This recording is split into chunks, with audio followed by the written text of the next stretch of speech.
Welcome. In this quick and easy tutorial, I'm going to be showing you how to link YouTube account to another device.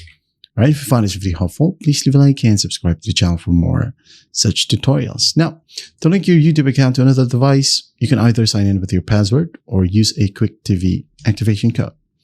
So for example, you're just signing in within your mobile device or computer. Well, all you got to do is just log into the same exact account. As you can see here, I'm currently logged into my computer, this account. Now on my phone, I'm going to show you I'm currently logged into that same exact account as well. Like so.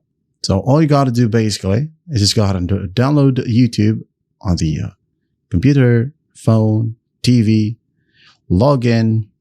After once that's done, once you've logged in, you're good to go. There's nothing more into it. That's just how easy it is to link your YouTube account to another device. All right. And if you have YouTube Premium, logging into the same account on a new device automatically applies your premium benefits to that device. And that's how easy it is to link your YouTube account to another device. I hope this video helps and I'll see you in the next one.